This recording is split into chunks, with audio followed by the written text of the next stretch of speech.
नमस्कार, good morning India में आपका स्वागत है। मैं हूं अदिति राजपूत, मेरे साथ हैं शारिक रहमान खान।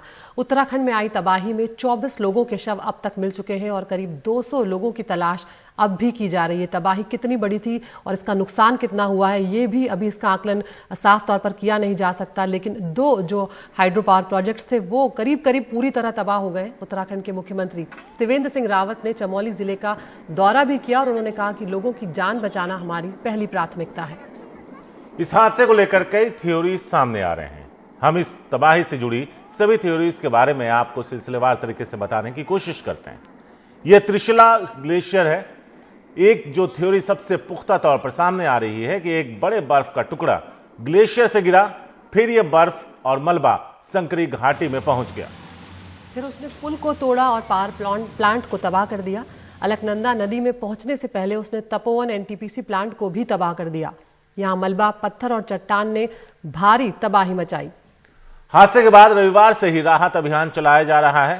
अभी कई सारी थ्योरीज हैं कि आखिर अचानक चमोली में यह बाढ़ क्यों आई।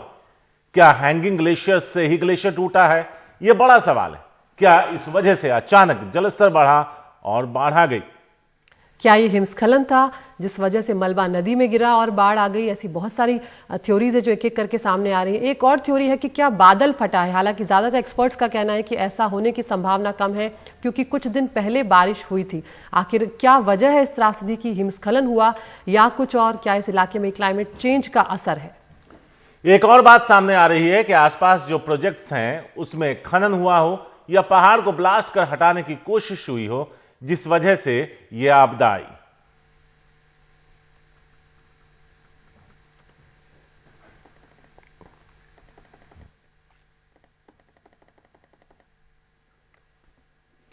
अब हम आपको दो तस्वीरें दिखाते हैं। पहली तस्वीर 6 फरवरी 2021 की है, यानी तबाही से पहले की, जबकि दूसरी तस्वीर 7 फरवरी 2021 की है, तबाही के बाद की। और आप सैटेलाइट से ली गई तस्वीरों में देख सकते हैं कि किस तरह हालात बदले हैं। पहली तस्वीर में ग्लेशियर बर्फ ज्यादा है, जबकि दूसरी तस्वीर के एक हिस्से में धूल भरी सतह नजर आ रही है और जहां से बर्फ और मलबा नीचे आया होगा।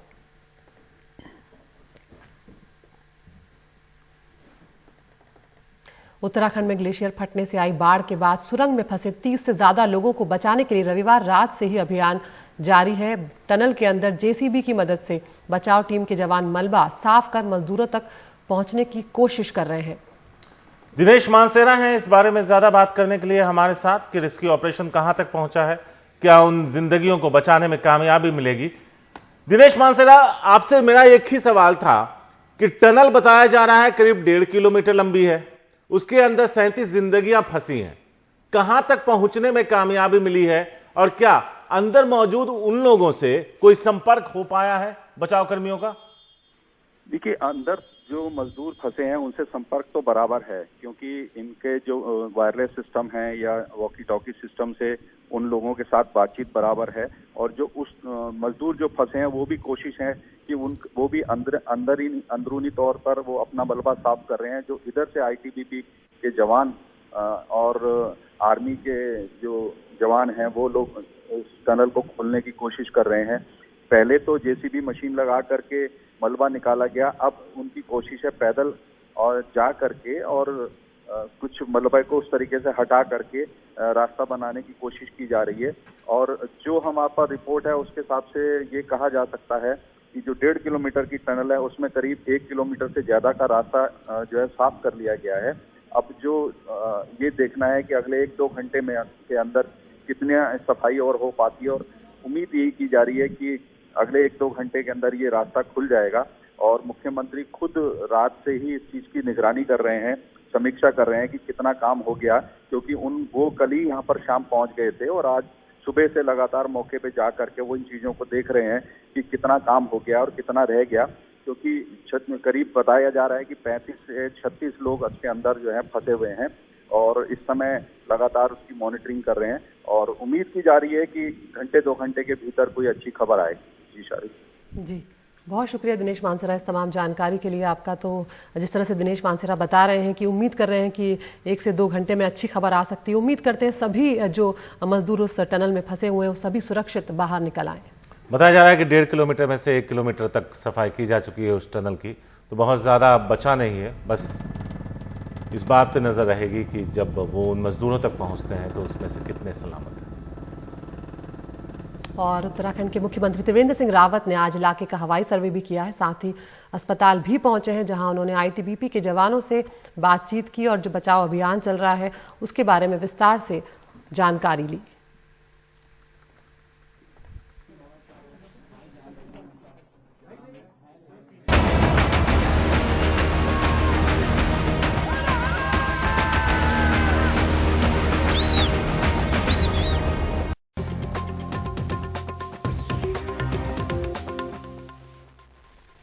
छब्बीस जनवरी की हिंसा के दौरान जो नाम सबसे ज्यादा सामने आया वो था दीप सिद्धू का, जिसके बारे में किसानों ने कहा था कि वो हमारा आदमी नहीं सरकार का आदमी है। लेकिन अब वही दीप सिद्धू गिरफ्तार कर लिया गया है। अदिति, लाल किले पर जो हिंसा हुई, जो भीड़ ले जाई गई, उसका मुख्य आरोपी दीप सिद्धू को ही बताया जाता है। हमारे साथ जुड़ गए हमारे सहयोगी मुकेश सिंह सेंगर। मुकेश, 1 लाख का इनाम था दीप सिद्धू पर और हम देख रहे थे कि सोशल मीडिया के तमाम प्लेटफॉर्म से वो लाइव कर रहा था, वीडियोस बना रहा था, लेकिन पुलिस की पकड़ में नहीं आ रहा था। आखिरकार कहां से हुई है गिरफ्तारी?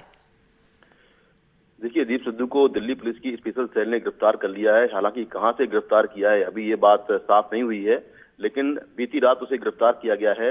दीप सिद्धू पर दिल्ली पुलिस ने 1 लाख रुपए का इनाम रखा था। उसके अलावा 7 और ऐसे लोग थे जिन पर 1 लाख या 50,000 रुपए का इनाम था। दीप सिद्धू के बारे में बार बार ये बात सामने आ रही थी कि वो फेसबुक से लगातार अपने वीडियोस अपलोड कर रहा था और एक बार उसने सरेंडर करने के लिए भी कहा था। लेकिन जहां जहां उसकी लोकेशन मिलती थी दिल्ली पुलिस वहां पहुंचती थी और वो पहले ही वहां से गायब रहता था। लेकिन कुछ दिन पहले जानकारी मिली कि उसके जो वीडियोस अपलोड हो रहे हैं, वो एक लेडी है कनाडा में, कनाडा से बैठकर वो लेडी उसका फेसबुक अकाउंट ऑपरेट कर रही है और वहां से वो वीडियो अपलोड करती थी। दीप सिद्धू यहां से वीडियो रिकॉर्ड करके उसको भेजता था और वो लेडी कनाडा से उसकी वीडियो अपलोड करती थी। तो ये जानकारी भी साइबर सेल को मिली थी, लेकिन काफी कोशिश के बाद भी दीप सिद्धू पकड़ में नहीं आ रहा था। लेकिन बीती रात स्पेशल सेल की टीम ने उसे पकड़ा है, उसे गिरफ्तार कर लिया गया है और दिल्ली पुलिस ने उसके खिलाफ यूएपीए के तहत केस दर्ज किया है। और सबसे बड़ा नाम जो आया था इस पूरे 26 जनवरी की हिंसा में, वो दीप सिद्धू का आया था और ये भी साफ हो गया था कि वो लाल किले में मौजूद था। उसके बहुत सारे वीडियोस, फोटो दिल्ली पुलिस को मिले हैं जिसमें वो लाल किले में दिख रहा है, लोगों को भड़का रहा है। तो वो सारे videos as a evidence police court में पेश करेगी। लेकिन काफी अहम गिरफ्तारी है क्योंकि लगातार ये आरोप लग रहे थे कि दीप सिद्धू सरकार का आदमी है। उसके कुछ फोटोज भी आए थे जिसमें वो सनी देओल के साथ और प्रधानमंत्री नरेंद्र मोदी के साथ दिख रहा था। हालांकि बाद में बीजेपी ने उसका खंडन किया था कि दीप सिद्धू से उसका कोई संपर्क नहीं है, ना ही करीबी है वो। तो अब दिल्ली पुलिस ने उसे गिरफ्तार कर लिया है और आज उसे कोर्ट में पेश किया जाएगा। जी शुक्रिया मुकेश इस पूरी जानकारी के लिए। तो आखिरकार दीप सिद्धू को गिरफ्तार किया है क्राइम ब्रांच ने, लेकिन कहां से अभी ये तस्वीर साफ नहीं है।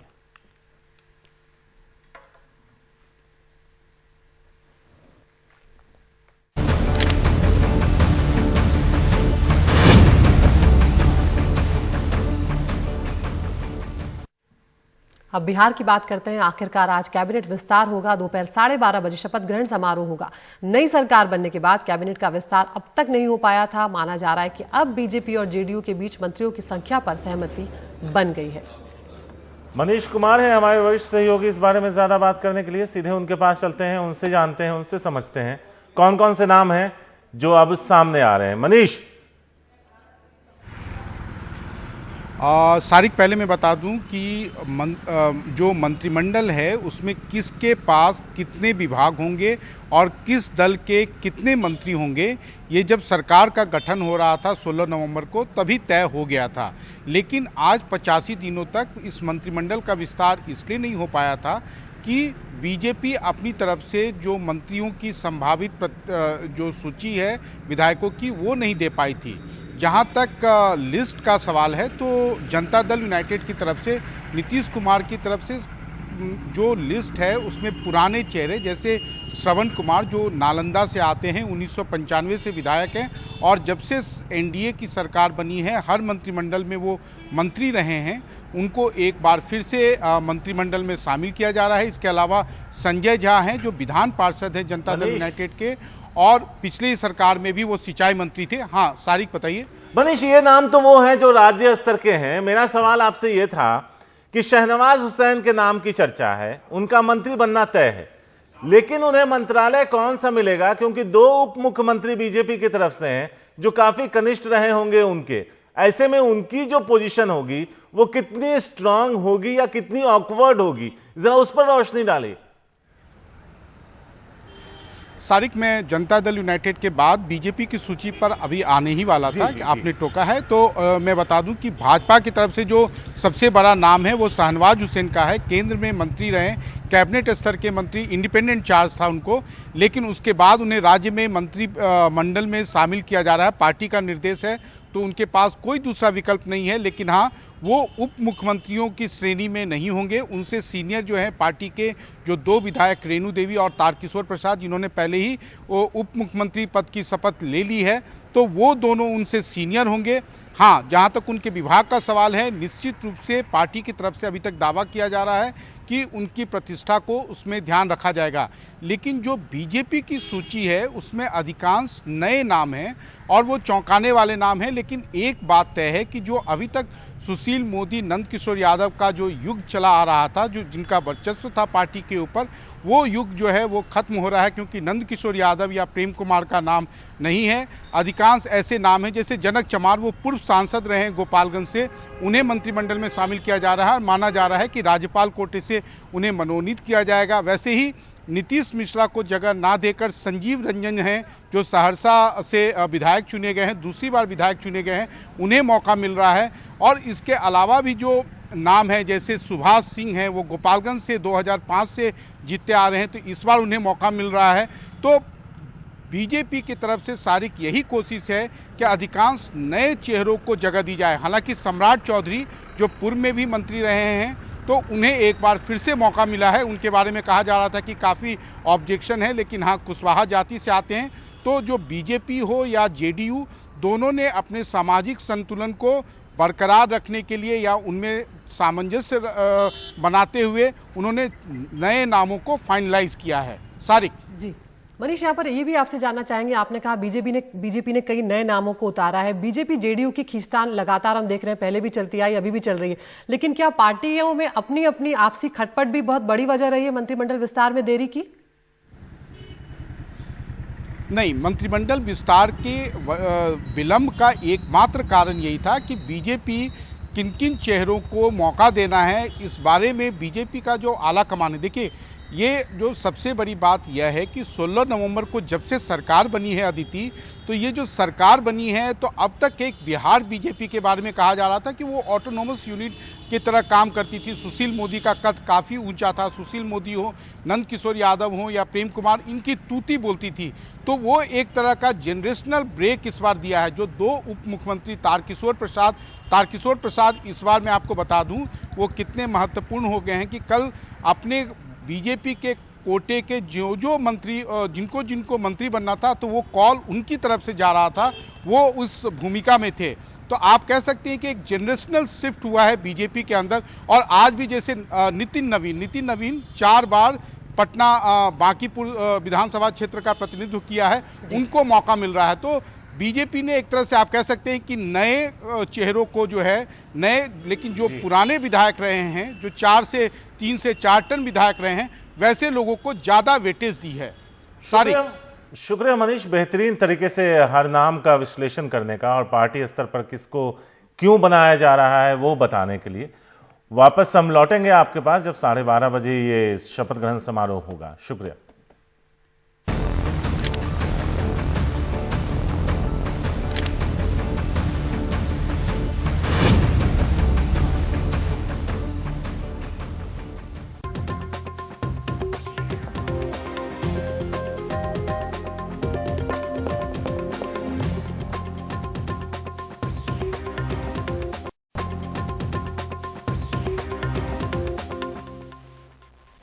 तो गुड मॉर्निंग इंडिया में अब वक्त हो गया है टॉप न्यूज का। एनडीटीवी इंडिया आप यूट्यूब पर भी देख सकते हैं। हम आपको एक पोल दिखाते हैं जिसमें हिस्सा लेकर आप चुन सकते हैं अपनी पसंद की खबर। तो टॉप न्यूज में आज सबसे पहली खबर है बिहार से जुड़ी हुई। आज कैबिनेट का विस्तार होगा और शाहनवाज हुसैन भी मंत्री बनेंगे लंबे इंतजार के बाद। आंदोलनजीवी कहने पर किसानों का पीएम पर पलटवार, कहा हमें गर्व है आंदोलनजीवी होने पर। और तीसरी खबर है लोकसभा का गतिरोध आखिरकार टूट गया है। स्पीकर ओम बिरला और रक्षा मंत्री राजनाथ सिंह के कहने पर विपक्ष आखिर चर्चा पर राजी हो गया है। जेल में सजा काट लौटी शशिकला, क्या बदलेगा तमिलनाडु का सियासी समीकरण?